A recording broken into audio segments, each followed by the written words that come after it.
Let us pray in the name of the Father, and of the Son, and of the Holy Spirit. Amen. O Jesus, through the Immaculate Heart of Mary, I offer you my prayers, works, joys, and sufferings on this day for all the intentions of your Sacred Heart, in union with the holy sacrifice of the Mass throughout the world, in reparation for my sins, for the intentions of all my relatives and friends, and in particular for the intentions of the Holy Father. Amen. Together, let us pray for the intentions of the Holy Father for the month of September, for our relationship with all of creation. Let us pray that, inspired by Saint Francis, we might experience our interdependence with all creatures who are loved by God and worthy of love and respect. Our Father, who art in heaven, hallowed be thy name. Thy kingdom come, thy will be done, on earth as it is in heaven. Give us this day our daily bread, and forgive us our trespasses, as we forgive those who trespass against us. And lead us not into temptation, but deliver us from evil. Amen. Hail Mary, full of grace, the Lord is with you. Blessed are you amongst women, and blessed is the fruit of thy womb, Jesus. Holy Mary, Mother of God, pray for us sinners, now and at the hour of our death. Amen. Glory be to the Father, and to the Son, and to the Holy Spirit, as it was in the beginning, is now, and ever shall be, world without end. Amen. My dear friends, the Word of God welcomes us this morning. And as we begin this day, let us begin by spending time with the Lord. As we have decided to welcome this day in the presence of the Lord, let us begin by thanking Him for all that He has done for us, all the blessings that He has bestowed on us, and most importantly, for all the graces, for all the favors that He has given us right from our birth till now. On many occasions, we see that because we are caught up with so many other activities, because of our busy schedule, we don't pay attention to these small details that are there in our lives. Very often, these graces, these blessings, which are so important in our lives, are kept aside. And therefore today, as we begin today's morning prayer, we ask the Lord to give us the grace so that we may be able to appreciate the good things that He has done for us. And therefore, it is appropriate that we begin today's prayer by thanking the Lord for all that He has done for us. First and foremost, we thank the Lord for the gift of life, for giving us talents, abilities, and various opportunities in our lives. We also thank the Lord for the gift of our family members, friends, relatives, near and dear ones, and all those who play a very important role in our lives. Now we see that there are so many people who have been instrumental in our lives in so many ways. These people have dedicated their time and effort, and thus they have shaped and helped us become who we are. And therefore we thank the Lord for their presence in our lives, and we also ask the Lord to bless them so that they may be able to have the fullness of life. We also thank the Lord for the gift of this day, yet another day that we have been given to make good use of our talents, of our abilities, and more importantly, to make a difference not only in our lives but also in the lives of those around us. We also thank the Lord for the various opportunities that He has given us. Opportunities to put our talents, to put our abilities to use. And at the same time, opportunities to help others make a difference in their lives. Lord, we also want to thank You for all the experiences that You have given us. Some of these experiences may be really good. We may want to cherish these experiences. But there may be other experiences which may be bitter, which may be harsh. Nonetheless, these bitter experiences may have taught us a lot in life. These are the experiences that have made us stronger. And therefore, Lord, we thank You for giving us these experiences, for making us better individuals, for making us stronger, and thus for preparing us to face the challenges in life. And therefore, my dear friends, as we participate in this morning prayer, let us ask the Lord for this grace that we may be able to radiate His presence to the world around us, that we may be able to become messengers of peace, joy and love, spreading His message of goodness, spreading His message of peace and love to the world around us. And therefore, let us ask the Lord to accompany us in whatever we do today, so that every action, every word may radiate His love, peace and joy. And now, my dear friends, let us reflect and meditate on Psalm 58.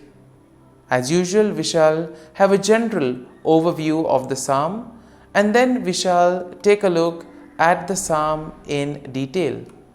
Now, we see that Psalm 58 is a psalm of lament that is attributed to David.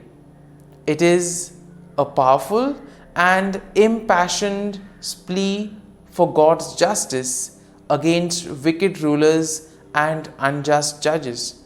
And therefore, we see that the psalm can be also divided into three main sections. The first section, which is basically a denunciation of wickedness and a call for God's judgment, and this we'll find in verses 1 to 5. Then the second part of the psalm is a depiction of the fate of the wicked, which we will find in verses 6 to 9. And finally, we also see a declaration of trust in God's justice and praise for His name. And this theme is found in verses 10 to 11. And therefore, we see that overall, when we look at the psalm, we can see that Psalm 58 is a passionate plea for God's justice against wicked rulers and unjust judges. Even in today's world, we do find ourselves in situations where we may either be victims of injustice, or we may also see injustice happening around us. And therefore, this psalm could be quite a reminder for us of how to proceed. The psalm can also be a consoling psalm, telling us that the Lord will take care if we place our faith and trust in Him. Now, we see that the psalm also condemns the deceitful practices of the wicked people, and it also calls for God's swift judgment upon them. The psalm highlights the righteous indignation of the psalmist, who places his trust in God's righteous judgment. And therefore, the psalm will also serve as a reminder of God's love. And therefore, we see that God is the ultimate judge, and we see that the psalm also affirms the faith that justice will prevail. Ultimately, we see that the psalm will lead us to praise and recognize God's faith and trust. And therefore, when we take a look at the psalm in detail, we see that in the first part of the psalm, the first section, David will denounce the wicked rulers and judges who fail to administer peace. And these are the wicked people who oppress the righteous. Here we see that he uses very strong language to describe their wickedness and deceit, calling them gods who speak lies and who weigh out injustice. And therefore we see that David also expresses his righteous indignation by imploring God to break the teeth of the wicked and to tear out their fangs like the fangs of a lion. And here we can see that it's very powerful language, and which probably expresses the anger, the sorrow that David is experiencing, the grief that he is going through. And therefore David also accuses them of being deaf to the voice of charmer, and therefore meaning that they are very unreceptive to the advice that is given to them. In other words, these are the people who are not willing to change. Now, in the second section, we see that David vividly portrays the fate of the wicked. And here he sees that he compares them to a serpent whose venom is useless and cannot harm others. And he envisions their demise, stating that they will be swept away like a stillborn child, never to see the sun. Once again, very strong language which probably expresses the grief that David is undergoing, also the fear, the anger that is there within. And here we see that David emphasizes that God will swiftly and decisively judge these wicked people. Therefore, by doing so, he also affirms that God's righteousness and justice will prevail. And then in the final section of the psalm, we see that David declares his trust in God's justice, and David also praises the name of the Lord. He affirms that the righteousness of the Lord will rejoice when they see the vengeance of God. That means the righteous people will be happy when ultimately they realize that their faith, their trust in the Lord has been repaid. And therefore, when they look at the vengeance that the Lord takes on the wicked, they will know that justice has been served. And here we see that David expresses confidence that people will acknowledge and fear God, and thus they will be able to recognize his authority and righteousness. And therefore, my dear friends, as we have reflected and meditated on this psalm, let us now close our eyes at this morning hour and let us thank the Lord. Let us praise the Lord. Let us glorify the Lord. Loving Father, you have given us this time in the morning. You have been gracious to us. You have given us your Son, our Lord Jesus Christ, who has cleansed us from our sin. He has taken away all our sins and He has given us a new life. Lord, we thank you for giving us the Holy Spirit. And therefore, Lord, we ask you to bless us and protect us at every step of the way. Be our guiding force. Be there to always show us the way. And for all this, Lord, we thank you, we praise you, and we glorify you. You have protected us and you have guarded us through the night. You have given us this time to spend with you. You have woken us up this morning and you have given us good health of mind and body. And for all this, Lord, for your love, for your mercy, for your generosity, we thank you and we praise you, O Lord. You are a merciful God. You have blessed us in so many ways. As we reflect on our blessings, as we reflect on all the good things that have happened to us, as we reflect on our experiences, Lord, we want to thank you. We want to praise you for making us better individuals. And now, my dear friends, let us spend a few moments in silence and let us reflect on the psalm. Let us see what touched us. Could be a word, could be a phrase, or could be a sentence or a thought. Remain with that and allow the psalm to take root in you so that ultimately your words, your actions will radiate the love, peace, and joy of Christ to the world around.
Pray to Saint Michael the Archangel for protection. Saint Michael the Archangel, defend us in battle. Be our defense against the wickedness and snares of the devil. May God rebuke him, we humbly pray.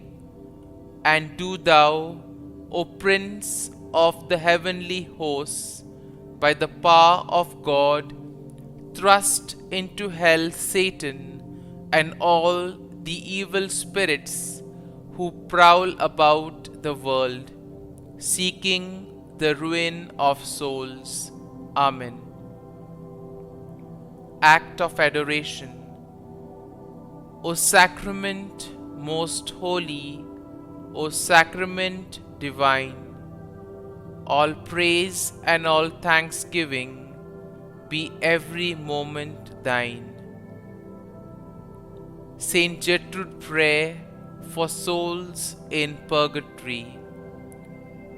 Eternal Father, I offer Thee the most precious blood of Thy divine Son, Jesus, in union with the masses said throughout the world today, for all the holy souls in purgatory, for sinners everywhere, for sinners in the universal church, those in my own home and within my family. Amen. May the divine assistance remain always with us, and may the souls of the faithful departed through the mercy of God rest in peace. Amen. Glory be to the Father, and to the Son, and to the Holy Spirit, as it was in the beginning, is now, and ever shall be, world without end. Amen.